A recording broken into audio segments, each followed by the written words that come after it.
বন্ধুরা, আমি পবিত্র মজুমদার। আজকে আপনাদেরকে এমন জায়গায় নিয়ে যাব, আপনারা কিন্তু চমকে যাবেন। বাংলাদেশে রয়েছে ৭০ কোটি টাকার মন্দির। আপনারা যেটা দেখতে পাচ্ছেন এটাই কিন্তু সেই ৭০ কোটি টাকা মন্দির। আর এই ৭০ কোটি টাকার মন্দিরে আজকে কিন্তু আমি আপনাদের নিয়ে যাব। এটা কিন্তু আর কোথাও নয়, এটা বাংলাদেশের পার্বতীপুরে অবস্থিত। এটাকে পার্বতীপুরের লোকজন পার্বতীপুর সেন্ট্রাল মন্দিরও বলে থাকে এবং বুড়াকালী মন্দিরও বলে থাকে। এই মন্দির নাকি ৬০ থেকে ৭০ কোটি টাকা ব্যয় হয়েছে নির্মাণে, কিন্তু আমি তো গিয়ে দেখি এটা নির্মাণাধীন প্রক্রিয়ায় রয়েছে, মানে এখন পর্যন্ত এর কাজ সম্পূর্ণ হয়নি। আসলে এত টাকার মন্দির বাংলাদেশে রয়েছে আমি কখনো আগে দেখিনি। আর যে কারুকাজগুলো রয়েছে, এর যে জৌলসটা রয়েছে এটা প্রায় রাজকীয় জৌলস। আর এর দেয়ালের যে কারুকাজগুলো এটা সম্পূর্ণই কিন্তু রাজকীয়ভাবে নির্মাণ করেছে এই মিস্ত্রিরা। আমি কিন্তু ট্রেনে চড়ে সেখানেই নিয়ে যাচ্ছি আপনাদেরকে। জয়পুরহাট পার হলাম, এরপরেই নামলাম পার্বতীপুর রেলওয়ে স্টেশন। বন্ধুরা, আমরা কিন্তু সেই পার্বতীপুর রেল জংশন নেমে রতন হোটেল অ্যান্ড রেস্টুরেন্ট এখানে কিন্তু আসলাম। আপনারা দেখতেই পাচ্ছেন আমরা কিন্তু সেই হোটেলে চলে এসেছি। হোটেল এখানে কিন্তু ফাস্ট ফুডও আছে আর বাম পাশে মিষ্টির দোকান। আপনারা দেখতেই পাচ্ছেন, যেহেতু আমরা সকালবেলা কিছু খাই নাই সেই জন্য ভাতই খাবো। তো দেখেন আচ্ছা, ভাতের অনেক কিছু আছে, এই যেগুলো ডাল, সাদা ভাত, আপনার ওরে বাবা ছোটো মাছের চড়চড়ি, যেমন দেখতে তো খুবই সুন্দর। এটা কি কচু শাক না? কচু শাক। এটা হাঁস, দেখতেই পাচ্ছেন হাঁসের মাংস তো সেই। এটা কি সবজি? এটা এটা কি? এটা কিন্তু মুরগির মাংস। এটা মাছ, রুই মাছ। এটা কিন্তু আলুর ভর্তা বা আলুর সেদ্ধ এগুলো। আর ডিম রয়েছে এখানে, মানে মুগ ডাল এগুলো না, আলুর ডাল এগুলো, আলুর ডাল ডিম। আসলে অনেক কিছুই পাওয়া যায় এখানে, সব রকমের খাবার আছে। আপনাদের যা যা প্রয়োজন, আমাদের যেটা প্রয়োজন আমরা এখন সেটা খাবো, বাকিটা দেখাচ্ছি।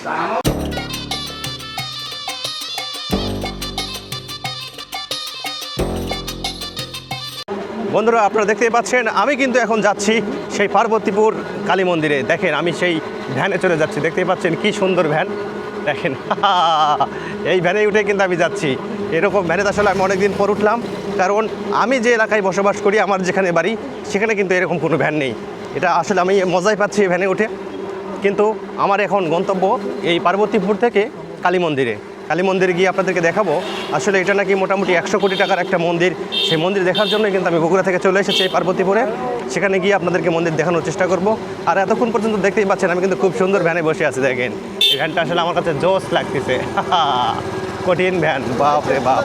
আপনি এখানেই গাড়ি চালান? হ্যাঁ, আমি পার্বতীপুরে গাড়ি চালাই। এটা কি মন্দির? এটা কালীবাড়ি মন্দির। কালীবাড়ি মন্দির। এখানে লোকজন আসে? লোকজন আসে মানে প্রতিদিন সকালবেলা ৪টে বাস গেল, প্রতিদিন তো ২টে ৩টে ৪টে বাস। ৪টা বাস গেল সকালবেলা? হ্যাঁ, প্রতিদিন আসে বাস। প্রত্যেক দিন আমরা 30 দিন বাস, মাইক্রো, অটো সব আসে এখানে। মানে পূজা টুজা হয় নাকি? হ্যাঁ, প্রায় পূজা, এখানে সব পূজা হয়। পূজা চলতে আছে, লোকজন আসতেই থাকে না? হ্যাঁ, এরকম সব সারা দিন চলবে, এখন রাত 12টা পর্যন্ত। রাত 12টা পর্যন্ত? হ্যাঁ। এখানে এটা কি মন্দির? এটা হ্যাঁ আপনাকে দেখা যাচ্ছে, বললাম এটা কি মন্দির? কোনটা? এই যে এটা কালী মন্দির। এখানে কি লোকজন আসে? হ্যাঁ, আছে। প্রত্যেকদিন লোকজন আসে? হ্যাঁ, এটা কি লোকজন মানুষ করে না কি? কিসের জন্য? ভালো আছে, খুব ভালো। খুব ভালো আছে না? যেটা করবেন ওটাই হবে। তাই? হ্যাঁ। ওরে বাবা। বন্ধুরা, আপনারা বুঝতেই পারলেন আমি কিন্তু সেই যে মন্দিরের উদ্দেশ্যে এসেছি, যে পার্বতীপুর কালী মন্দির। এটা কিন্তু দেখতেই পাচ্ছেন আমার ডান পাশে, এই যে সেই পার্বতীপুর যে কালী মন্দিরটা, এটাই কিন্তু মোটামুটি যে রেল জংশন আছে এর পাশেই কিন্তু এই মন্দিরটা। চলুন আমরা তাহলে গিয়ে সেই মন্দিরটা আপনি সরাসরি আপনাদেরকে দেখানোর চেষ্টা করি। আপনারা দেখতেই পাচ্ছেন এই যে রাস্তার ওই পাশ থেকে কিন্তু এটার বাউন্ডারি শুরু হয়েছে, এদিক দিয়ে কিন্তু ওই পাশ পর্যন্ত। আসলে এটা রাস্তার ডান পাশে পড়ে। আমরা সরাসরি কিন্তু সেই মন্দিরে আপনাদেরকে নিয়ে যাব এখন আপনাদেরকে দেখানোর জন্য। সেই মন্দিরটা কিন্তু এখনও পুরোদমে কমপ্লিট হয়নি। এখন সেই মন্দিরটার ভিতরে আমি প্রবেশ করলাম। বন্ধুরা, আসলে মন্দিরে প্রবেশ করার পরেই কিন্তু এই যে ডান পাশে রয়েছে এখানে মনে হয় পার্কিংয়ের জন্য জায়গা, আর বাম পাশে রয়েছে এটা যে কি আমি জানি না, কিন্তু এখানে খুব সুন্দর করে কিন্তু সাজানো গোছানো আছে। দেখেন খুব সুন্দর করে রয়েছে। এখানে নমস্কার জানানো আছে সবাইকে, কিন্তু লেখা আছে বিনা অনুমতিতে প্রবেশ নিষেধ।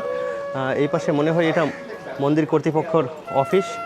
ও এটা হচ্ছে যে মা অন্নপূর্ণা ভোজনালয়। এখানে জনপ্রতি 100 টাকায় পেট ভরে খাবার পাওয়া যায়। ও মানে এখানে যারা দর্শনার্থীরা আসবেন ওনাদের জন্য প্রসাদের ব্যবস্থা করেছেন মনে হয় এখানে এসে আপনারা খাবার পাবেন।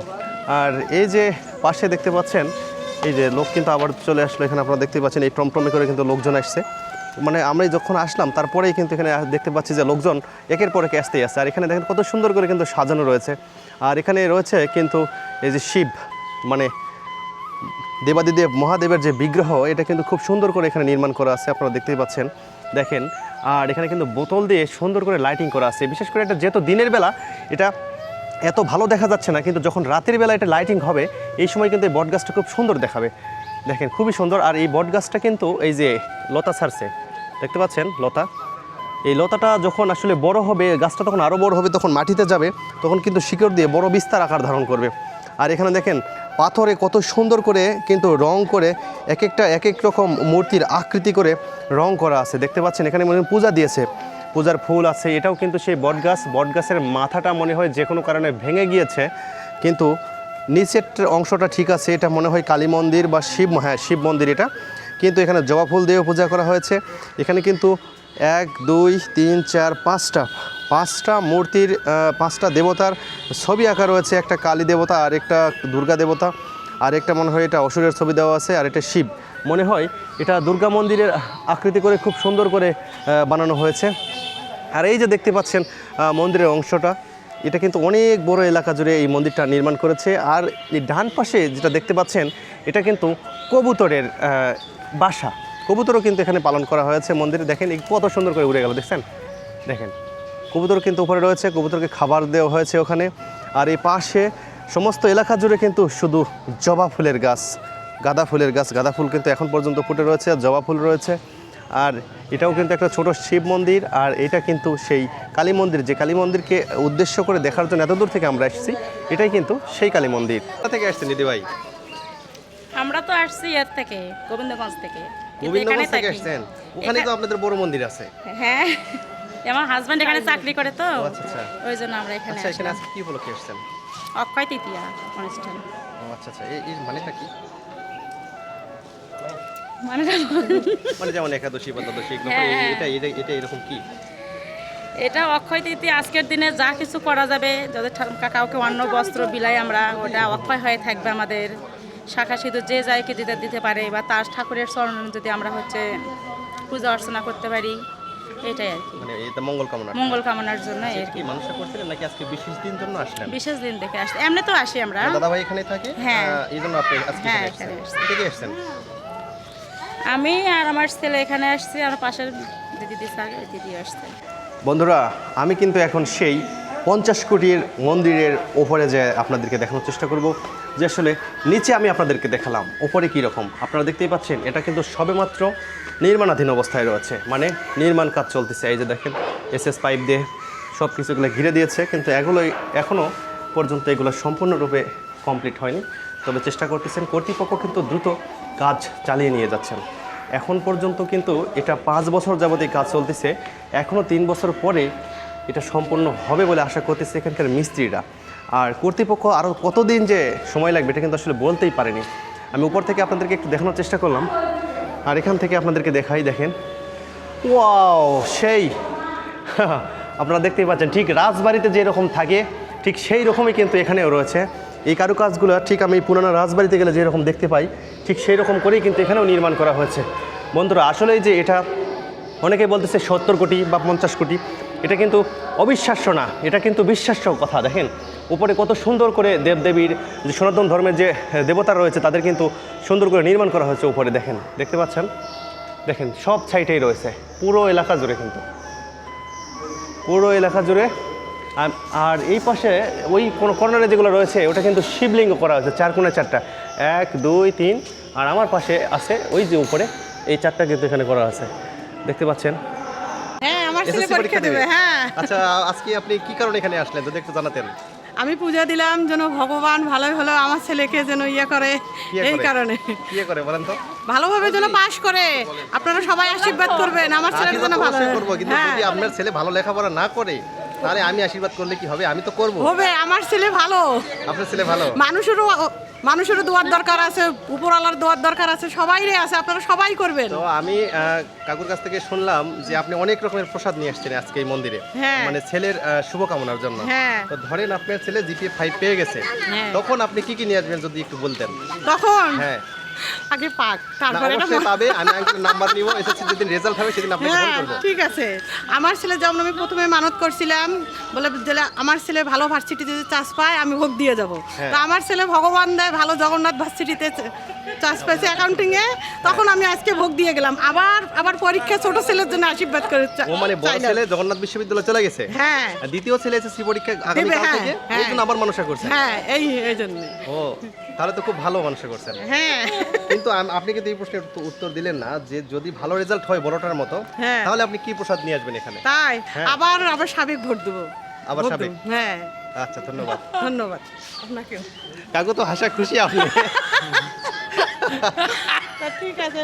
আচ্ছা আচ্ছা, আমরা বগুড়া থেকে এসেছি। হ্যাঁ, পরিশ্রম না করলে তবে হ্যাঁ ভগবানের আশীর্বাদ লাগে, কিন্তু পরিশ্রম তো করতে হবে, এটা ঠিক, পরিশ্রমটা হলো আসল, তাই না? হ্যাঁ আচ্ছা আচ্ছা। পরিশ্রম ছাড়া হবে না। আমি কিন্তু ওই পাশে দেখালাম, এবার চলে এসেছি বাম পাশে। দেখতে এবার যেহেতু এটা নির্মাণ হচ্ছে মন্দিরটা, এই যে উপরে ছাদ করেছে, এখানে সিঁড়ি রয়েছে, আর ওই যে দেখতে পাচ্ছেন এই পাশে কিন্তু আরও একটা গেট রয়েছে, আপনাদেরকে একটু দেখাই। আর এই পাশে কিন্তু নতুন ভবন নির্মাণ হচ্ছে। এই ভবন দিয়ে কিন্তু উপরে ওঠা না, এই দিক দিয়ে উপরে ওঠা যাবে না, আমি ওই দিক দিয়ে আপনাদেরকে দেখানোর চেষ্টা করি। আর এই পাশে রয়েছে কাঁঠাল গাছ, আর এগুলো মনে হয় বাসা বাড়ির জন্য ব্যবহার করা হয়েছে। আর এটা যে কালী মন্দির, এটাই হচ্ছে সেই মূল ফটক, মূল অংশ, এটাই সেই কালী মন্দির। আর যেহেতু কালী মন্দির, এই কালী মন্দিরকে কেন্দ্র করে এখানে দেখেন যে সাদা জবা ফুল, এখানে পদ্ম ফুল মানে পদ্মের পাতা, পদ্মের গাছ লাগানো রয়েছে এখানে দেখেন। কিন্তু যেহেতু এখনও পদ্মের ফুল ফোটেনি, গাছ লাগানো হয়েছে মানে অল্প দিনে লাগাইছে, যেহেতু এটা নির্মাণ হচ্ছে, সেক্ষেত্রে এই ভবনটা দেখেন কত বড় একটি ভবন। এরকম আরেকটা কথা মনে পড়ে গেল এই মন্দিরে এসে, এইরকম যে মন্দিরের যে ছবিটা, এটা কিন্তু মূলত আপনাদেরকে মনে করাই দিতে পারতেছি না, এবার আমার মনে পড়ছে। এই যে ছবিটা দেখতে পাচ্ছেন, ওখানে সিংহ আর দুই পাশে দুজন হনুমানের দেওয়া আছে, আর মাঝখানে দেবী দুর্গার একটি বিগ্রহ তৈরি করা হয়েছে। এটা কিন্তু সেই জয়পুরহাটের গোপীনাথপুরে এইরকম আছে, ঠিক সেই রকমই কিন্তু আবার এখানে মনে হয় পূজা শেষ হয়ে প্রসাদ বিতরণ করতেছে, কারণ এখানে অনেক দর্শনার্থীরা কিন্তু প্রসাদ নিয়ে যাচ্ছেন। এটা যে কি মন্দির, এটা কি মন্দির কাকু? এটা রাধাকৃষ্ণ মন্দির। এটা রাধাকৃষ্ণ মন্দির। হ্যাঁ, কোথা থেকে আসছেন আপনি? আমরা আছি এই সৈয়দপুর থেকে। সৈয়দপুর থেকে? হ্যাঁ। এখানে পূজা দিতে আসছেন? পূজা দিতে আসছে, ভোগ দিতে আসছে পূজা। মনসা করছিলেন? হ্যাঁ, মনসা। কি মনসা করছিলেন? হ্যাঁ, আমরা কাছে ছেলেমেয়ে পরীক্ষা দিবি তো, আচ্ছা আচ্ছা। তার ছেলের মা, হ্যাঁ হ্যাঁ হ্যাঁ। হ্যাঁ জানেন না, হ্যাঁ। ছেলের মা একটু ভোগ দিতে আসছে তো। যে ছেলে যেত হ্যাঁ, ভালোভাবে পরীক্ষা দেয়। পরীক্ষা দেয় এই জন্য? কালকে পরীক্ষা। হ্যাঁ, এসএসসি পরীক্ষা তো কালকে। হ্যাঁ। মানে এসএসসি পরীক্ষা দিবে। ও আচ্ছা আচ্ছা। তো কি ভোগ দিলেন আজকে? আজকে দিলাম আমরা এই যে এই কলা রুট ফলমূল, হ্যাঁ, ফলমূল। হ্যাঁ ফলমূল, হ্যাঁ, হ্যাঁ। আর এই আটা দিয়ে আটা দিয়ে সুজি লুচি এগুলো? হ্যাঁ, সুজি লুচি। আচ্ছা, আর মনে পুরি। মনে কি বললেন, যদি ছেলে ভালোভাবে পরীক্ষা দেয় এরপর কি আরো বড় প্রসাদ নিয়ে আসবেন না? হ্যাঁ, মায়ের মন্দিরে মিষ্টি নিয়ে আসবেন। ওই মাসিমা কোথায়, উনি কোথায়? ভিতরে আছেন না? ডাক দেন তো ওনাকে, একটু ডাক দেন। আসলে আপনারা বুঝতেই পারতেছেন, পরীক্ষা দেওয়ার আগে এত প্রস্তুতি, যদি পরীক্ষায় ভালো রেজাল্ট করে যাতে বেশি বড় প্রস্তুতি হবে। দেখতেই পাচ্ছেন, এটা আসলে খুব সুন্দর একটা মন্দির। ভাই, এখানে কি প্রত্যেকদিন লোকজন আসে? হ্যাঁ, প্রত্যেকদিন লোকজন আসে বাইরে থেকে। প্রত্যেকদিন মনে করেন যে বাস নিয়ে আসে আমাদের এই মায়ের মন্দির দর্শন করার জন্য। বাস নিয়ে আসে? বাস নিয়ে আসে, মনে করেন যে বিভিন্ন মনে করেন যে ক্যাটাগরি প্রতিদিন প্রত্যেকটা জায়গা থেকে আসে, জেলা থানা আচ্ছা আচ্ছা। সব জায়গা থেকে। আজকেও আসছিল? বর্তমানে আজকে আসেনি, কালকে মনে আসছিল? কালকে আসছিল 3টা বাস, কিন্তু আসে 2টা 3টা করে প্রতিদিন, 3টা 2টা 3টা করে প্রায় প্রতিনিয়ত আসে আমাদের এই মায়ের মন্দির দর্শন করতে। আচ্ছা, হ্যাঁ, আর এই মায়ের মন্দির দর্শন করতে আসে। এই মায়ের মন্দিরে প্রায় এখন পর্যন্ত 50-55 কোটি টাকা হয়ে গেছে। আচ্ছা, ব্যয়। কত কোটি টাকার বাজেট? এটা প্রায় 60-70 কোটি টাকার বাজেট। 60-70 কোটি টাকার বাজেট না? এখনো কাজ কমপ্লিট হয়নি, আরো কাজ বাকি আছে। আচ্ছা, তাহলে আপনার সঙ্গে বলি। আঙ্কেলের ক্ষুধার্ত। ও আচ্ছা আচ্ছা, ক্ষুধার্ত মানে পূজা করছেন এই জন্য ক্ষুধার্ত। আপনার সঙ্গে একটু কথা বলি। মানে এখানে কি পূজা দিতে আসছিলেন? জি হ্যাঁ, পূজা মানে মানুষ ছিল নাকি এমনিতে আসছেন? না, এমনিতেই আজকে অক্ষয় তৃতীয়া, তো এই কারণে মনে করলাম যে আজকে কি? অক্ষয় তৃতীয়া একটা মানে বিশেষ দিন। বিশেষ দিন। হ্যাঁ। এতে কি মানে উপাস থাকে লোকজন? হ্যাঁ, উপবাস থাকে অনেকে। এই দিনে যত আমাদের পাপ টাপ আছে সব কিছু আর কি এই দিনে আমরা যদি ঈশ্বরের কাছে যেটা প্রার্থনা করব সেটার মাধ্যমে আর কি আজকে মোচন করা যাবে বা মোচন হবে। এই জন্য আরাধনা করতে। হ্যাঁ, আরাধনা করতে আসছি আর কি। আপনি তো ভালো বল। নমস্কার, ভালো আছেন? জি। পূজা করতে আসছিলেন এখানে? আজকে কি করতে আসছেন এখানে? আজকে এখানে পূজা করতে আসছি। আচ্ছা, কি উপলক্ষে আসলেন যদি একটু বলতেন? আজকে অক্ষয় তৃতীয়া হিন্দুদের একটা বিশেষ দিন। এই দিনে পূজা করলে ভগবান অনেক খুশি হন, মনের ইচ্ছা পূরণ করেন। এটা কি মানুষা করছিলেন নাকি এমনিতে যেহেতু আজকে বিশেষ দিন এজন্য আসলেন? হ্যাঁ, বিশেষ দিনের জন্য। এজন্য আসলেন। কোথা থেকে আসছেন? সৈয়দপুর। সৈয়দপুর থেকে আসছেন। এখান থেকে সৈয়দপুর কত দূর?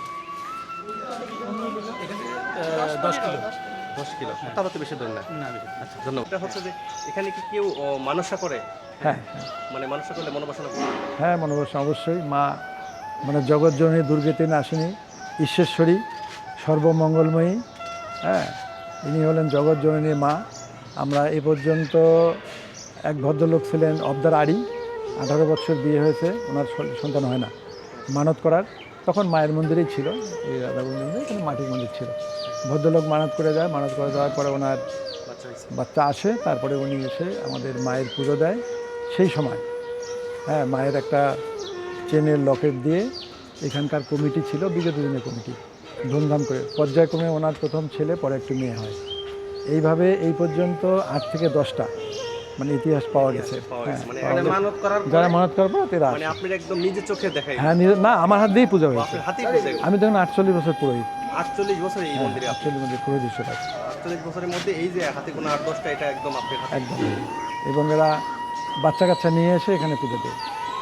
বাচ্চা কাচ্চা হওয়ার পরে হ্যাঁ তারা এখানে নিয়ে এসে পূজা অর্চনা করে তারপরে এখানে মুখান্নপ্রাশন, নামকরণ হ্যাঁ সব সব কিছু এখানে, সব এখানে। এই মায়ের আর এই প্রত্যেকটা স্তম্ভে স্তম্ভে ঠিক রাজবাড়িতে যেমন নিপুণ হাতের দক্ষ কারিগর দ্বারা নির্মাণ করা থাকে, ঠিক সেই রকমভাবেই কিন্তু এখানকার কারিগররা কাজ করে যাচ্ছে। দেখেন কত সুন্দরভাবে কাজ করেছেন, এখানে ফুলের এবং বিভিন্ন ডিজাইন করে রেখেছেন। আর এই নিচেই কিন্তু যেহেতু মন্দির নিচেরটা, সেটা কিন্তু উপর থেকে আমি আপনাদেরকে দেখানোর চেষ্টা করতেছি। এটা কিন্তু ভিতরে যে মাঝখানের মন্দির, ঠিক সেটাই কিন্তু এটা। এই কারুকাজ দেখে আসলে মন প্রাণ যেন জড়িয়ে যাচ্ছে।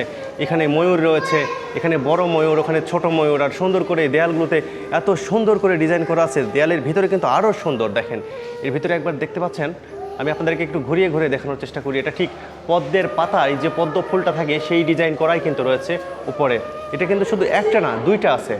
আর প্রত্যেকটা দেয়ালই কিন্তু এরকম সুন্দর করে সাজানো রয়েছে। আর এটা দেখতে পাচ্ছেন যে পান পাতার যে ডিজাইনটা থাকে, ঠিক সেই পান পাতার ডিজাইনই কিন্তু এখানে করা হয়েছে। আসলে এগুলো নির্মাণ করতে গিয়ে কিন্তু অনেক পরিশ্রম, অনেক মেধার প্রয়োজন হয়েছে। যে ডিজাইনটা করেছে তাকে অবশ্যই ধন্যবাদ জানানো উচিত, যে এই সময় সেই রাজকীয় ডিজাইনটা করে দিয়েছেন। আসলে এর জন্য আমি নিজেই চিরকৃতজ্ঞ ওনার কাছে। আমি কিন্তু আপনাদেরকে আগেই বলেছিলাম এখানে নির্মাণাধীন রয়েছে এই মন্দিরটি। একবার দেখেন উপর থেকে শুরু করে নিচ পর্যন্ত। আমি যখন এই উপরের অংশে আসলাম তখন আপনাদেরকে একটু দেখানোর চেষ্টা করি। এই যে এই দেবদেবীর বিগ্রহগুলো রয়েছে, এগুলো কিন্তু নির্মাণাধীন রয়েছে। এই পাশে রয়েছে হনুমান, ওই মাঝখানে রয়েছে এটা রাধাকৃষ্ণ, এই পাশে যেটা কে আমি এটা বলতে পারি না, আপনারা অবশ্যই এটা আমাকে কমেন্ট করে জানাবেন। দেখেন এটা কত সুন্দর করে কিন্তু নির্মাণ করতেছেন। আর এর রাজকীয় ডিজাইনটা যদি আপনি একবার দেখেন, আপনার মাথা খারাপ হয়ে যাবে। দেখেন উপরে কত সুন্দর দেখতে পাচ্ছেন। আবার পতাকা রয়েছে, পতাকা কিন্তু উঠতেছে। এই রাজকীয় যে এটার জৌলস এখনও কিন্তু আসেনি। এই মন্দিরটা কিন্তু বর্তমান কিশোরের অবস্থায় রয়েছে। এর যখন ফুল যৌবন আসবে তখন কিন্তু আমি আপনাদেরকে আরেকবার নিয়ে আসবো এই মন্দিরে। মন্দিরের যে 4টি অংশ, মানে একটি ঘরের যেমন 4টি পার্ট থাকে, ডান সাইড, বাম সাইড, সামনের সাইড আর পিছনের সাইড। এটা কিন্তু সামনের সাইড। সামনের অংশে রয়েছে শিব, দুর্গা, একটা সিংহ আর একটা গরু, পাশে রয়েছে গণেশ। দেখেন আপনারা দেখতেই পাচ্ছেন এত সুন্দর। আমি এর আগে বাংলাদেশের কোথাও যে এরকম মন্দির আছে আমি কখনো দেখিনি। আরও দেখেন এটা কিন্তু আমি উপর থেকে দেখেছিলাম, দেখতে পাইছেন এই শিবলিঙ্গটা কত বড়। একবার ভেবে দেখেন এটা কত সুন্দর করে নির্মাণ করা হয়েছে। একবার ভাবেন এই যে শিবলিঙ্গটা, এটা দেখলেই কিন্তু আপনার প্রাণ জুড়িয়ে যাবে। এই শিবলিঙ্গটা যখন রং করবে, যখন কাজ করবে, এখানে যখন দর্শনার্থী বা ভক্তবৃন্দরা সেখানে দুধ জল দিবে, তখন কিন্তু এই দিক দিয়ে পরে একদম নিচে চলে যাবে। এরকম করেই কিন্তু এটা নির্মাণ করা হয়েছে। আর এই পাশে দেখেন, এই পাশে আপনাদেরকে আরও একটু দেখাই। এই পাশের এটা মহাদেব আছে, ওখানে নাকি ওম শব্দ ভেসে আছে। এই সে মহাদেব কিন্তু পার্বতীপুরেও আছে। দেখেন এই পার্বতীপুরের যে মহাদেব, ওনাকে কিন্তু এখনও সুন্দর করে নির্মাণ করা হয়নি, তবে নির্মাণ কাজ চলতেছে। দেখেন এই সেই দেবাদিদেব মহাদেব যিনি কৈলাসে থাকে, কৈলাস থেকে যিনি এখন পর্যন্ত সেই কৈলাসের যেখানে মধ্যমণি রয়েছে, কোনো বৈজ্ঞানিক, কোনো বিমান, কোনো কিছুই কিন্তু সেখানে যেতে পারেনি। আর যে গিয়েছে সে কিন্তু আর ফেরত আসতে পারেনি। সেই মহাদেব কিন্তু এই পার্বতীপুরেও রয়েছে, আমি আপনাদেরকে দেখালাম। আর এই যে দেখেন এগুলা কি আপনারা বলেন তো? আপনারা বলতে পারবেন এগুলাকে? এই যে মন্দিরটা এত সুন্দর করে নির্মাণ করা হয়েছে, এটা মোটামুটি খরচ ব্যয় উনি বলেছেন 60 থেকে 70 লক্ষ কোটি টাকা। 60 থেকে 70 কোটি টাকা নির্মাণে কিন্তু তৈরি হচ্ছে এই মন্দিরটি। রাজতন্ত্রের সময় যে রাজারা নির্মাণ করেছিলেন, এখন কিন্তু গণতন্ত্রের সময়ও ঠিক সেইভাবেই নির্মাণ করতেছেন এই বিল্ডিংটি। এটা অনায়াসে বিশ্বাস করাই যায় যে এই বিল্ডিংটা নির্মাণ করতে 60 থেকে 70 কোটি টাকা খরচ হয়েছে। তবে আমরা যতদূর জেনেছি, আমরা জানার চেষ্টা করেছি, উনি বলেছেন 50 থেকে 60 কোটি টাকা এখন পর্যন্ত ব্যয় হয়েছে। কিন্তু এটা পুরো দমে নির্মাণ করতে গেলে প্রায় 100 কোটি টাকার ওপরে লাগতে পারে, এটা আমি নিজেই আইডিয়া করতেছি। আর বাদবাকিটা আপনারা দেখেই অবশ্যই জানাবেন। এক এক দিকে এক এক রকম দৃশ্য তৈরি করেছেন। এটা আবার তৈরি করেছেন রাধাকৃষ্ণের বিগ্রহ। দেখেন রাধাকৃষ্ণ সুন্দর করে বিগ্রহ কিন্তু এখানে নির্মাণ করতেছেন। একবার দেখেন সেই রাধাকৃষ্ণের বাঁশিটার কি ডিজাইন করেছে, দেখতে পাচ্ছেন কত সুন্দর করে কিন্তু এই বাঁশির মাথায় কিন্তু ময়ূরের মাথার যে দৃশ্য সেটা কিন্তু নির্মাণ করা হয়েছে। এই পাশে রয়েছে সেই শ্রীকৃষ্ণের যে গাভীর দুধ খেয়ে বড় হয়েছিলেন, ঠিক সেই গাভী বা গরুকেও কিন্তু এখানে আঁকা হয়েছে। আর ওনার যে ময়ূরটাও কিন্তু এই পাশে রয়েছে। আর এই পাশে যে গাছটি ছিল সেই গাছটাও কিন্তু এখানে সুন্দর করে নির্মাণ করছে। দেখেন এগুলো যখন রং করবে তখন কিন্তু এটা আরও উজ্জ্বল হবে এবং দেখার মতো সৌন্দর্য হবে। কিন্তু শুধু এটাই না, এর যে আমার আরও বাম পাশে রয়েছে, এর বাম পাশে কিন্তু এখানে দেখতে পাচ্ছেন, এটা মনে হয় দূর থেকে দেখা যাচ্ছে না, আমি আরেকটু কাছে গিয়ে আপনাদেরকে দেখানোর চেষ্টা করি। এখানে যে সেই আমি আপনাদেরকে আগেই বললাম দেবাদিদেব মহাদেব মানে শিবের মূর্তি কিন্তু এখানেও রয়েছে। শিব আর পার্বতী যারা কৈলাসে থাকে ওনাদেরকে যেটা বোঝাচ্ছে, মনে হয় কোনো চাল বা কোনো কিছু দান করতেছেন, এইরকমই কিন্তু দেখাচ্ছেন এখানে। আসলে এটা এখনও সম্পূর্ণরূপে যে কোনটা কিভাবে তৈরি করা হয়েছে এটা কিন্তু আসলে আপনাদেরকে আমি বলতে পারতেছি না, কারণ এটা কিন্তু নির্মাণাধীন প্রক্রিয়ায় রয়েছে। কারণ সবে মাত্র এটা তৈরি হচ্ছে। আমার জানা মতে, আমি অনেক জায়গাতে গিয়েছি, আমার জানা মতে বাংলাদেশের সর্ববৃহত্তম যে দেবদেবীর মূর্তি নির্মাণ করেছে এটাই বাংলাদেশের সর্ববৃহত্তম মন্দির হতে পারে। কারণ এখানে যে সুন্দর করে এই দেবাদিদেব অথবা সনাতন ধর্মে যতগুলো দেবদেবী রয়েছে তাদের যে বিগ্রহগুলো নির্মাণ করা হয়েছে, এটা বাংলাদেশে আর কোথাও এত বড় সড়ো করে কিন্তু এত ডিজাইন করে নির্মাণাধীন করা হয়নি। আর আমি আগেই বলেছি আপনাদেরকে, এই যে বিল্ডিংটা রয়েছে এই বিল্ডিং কিন্তু সেই রাজবাড়ির জৌলস বহন করতেছে। কারণ প্রত্যেকটা রাজবাড়িতে কিন্তু সেই এই রকম ডিজাইন করা আছে। আপনারা যদি কোথাও রাজবাড়িতে গিয়ে থাকেন, এই যে বিল্ডিংটা রয়েছে এই বিল্ডিংয়ের যে ফটক বা বিল্ডিংয়ের যে ছাপগুলো রয়েছে এগুলো কিন্তু সেই রাজবাড়ির ডিজাইনে তৈরি করা হয়েছে। কিন্তু আপনারা ভাবতেই পারেন এই 2026 সালে এটা রাজবাড়ি। সেই যখন রাজার রাজত্ব ছিল, যখন রাজতন্ত্র ছিল, সেই সময় যখন রাজবাড়ি নির্মাণ হয়েছে। এখন কিন্তু ত্রিপুর যে সেন্ট্রাল কালী মন্দির, এটাই কিন্তু সেই কালী মন্দির। আর এই কালী মন্দিরকে কেন্দ্র করেই কিন্তু এত বড় একটা মন্দির এখানে নির্মাণ হচ্ছে। আর এটাই হচ্ছে সেই বুড়া কালী মন্দির। এটাকে বলা হয় বুড়া কালী মন্দির বা বুড়া কালী মাতা। আমি আপনাদেরকে দেখানোর একটু চেষ্টা করি, আপনারা দেখতেই পাচ্ছেন এটাই সেই বুড়া কালী মাতা। আর এখানেই লোকজন মানসা করতে আসে। এখানকার যে পুরোহিত, ওনার সঙ্গে কিন্তু কথা হয়েছিল, উনি নিজে হাতে মানসা করেছিলেন 10 থেকে 12 জনার। এখানে এই মন্দিরে মানসা করার পরেই কিন্তু তাদের বাচ্চা হয়েছিল এবং এখানে এসেই তারা অন্নপ্রাশন থেকে শুরু করে বিভিন্ন কার্যক্রম এখানেই শেষ করে গিয়েছে। এবং এমনটাই বলে গিয়েছে পরবর্তীতে যদি আর কোনো তাদের বাচ্চা কাচ্চা হয় তাহলে তারা এখানে এসেই মানসা থেকে শুরু করে তাদের মুখে ভাত সব কিছুই কিন্তু এখানে দিয়ে যাবে। আর এটাই হলো সেই বুড়া কালী মন্দির। আর এই বুড়া কালী মন্দিরকে কেন্দ্র করেই এখানে গড়ে উঠেছে এই সব কিছু। এই মন্দিরকে জুড়েই কিন্তু অনেক কথা রয়েছে, আর এই মন্দিরকে জুড়েই রয়েছে অনেক ইতিহাস। আর এই মন্দিরকেই কেন্দ্র করেই গড়ে উঠেছে এখানে অনেক মন্দির, শিব মন্দির, কালী মন্দির, দুর্গা মন্দির, বিভিন্ন রকম মন্দির রয়েছে, অনেক পূজা অর্চনা হয়। আপনাদেরকে একটু দেখানোর চেষ্টা করি। এই উপরে দেখতে পাচ্ছেন আপনারা একটু দেখতে পাচ্ছেন উপরে, এই উপরে কিন্তু যে কালী মূর্তির বা কালী দেবীর একটা মাথার বিগ্রহ রয়েছে। আর মেন বিষয় হলো এখানে কিন্তু কোনো কালী দেবীর, এটা বুড়া কালী দেবী মন্দির, কিন্তু এখানে কোনো দেবীর মূর্তি নেই বা বিগ্রহ নেই, শুধু এই মাথাটাই রয়েছে এখানে। আমি আপনাদেরকে একটু দেখানোর চেষ্টা করলাম, দেখেন। আর এই মন্দির জুড়ে রয়েছে অনেক সুন্দর করে কারুকার্য, এই যে দেখেন সুন্দর করে কিন্তু কারুকাজ করা রয়েছে। আর এখানে এই যে গণেশের মাথা, এটাও গণেশের মাথা, এরকম করেই কিন্তু এখানে ঝুলানো রয়েছে। আর এই ফুলের টবগুলোও কিন্তু এখানে দেওয়া রয়েছে। আর এইভাবেই সুন্দর করে পরিপাটি করে এই মন্দিরটি সাজানো গোছানো। এত যত্ন করে নির্মাণ করা হচ্ছে পার্বতীপুরে এই মন্দিরটি। আর এই মন্দিরটি দেখানোর জন্যই আমি চলে এসেছিলাম বগুড়া থেকে। আর অবশ্যই যদি আমার ভিডিওটি ভালো লেগে থাকে আপনারা আমার চ্যানেলটি সাবস্ক্রাইব করবেন। আর যদি আরও বেশি ভালো লেগে থাকে ভিডিওটি অন্য কারো কাছে শেয়ার করবেন।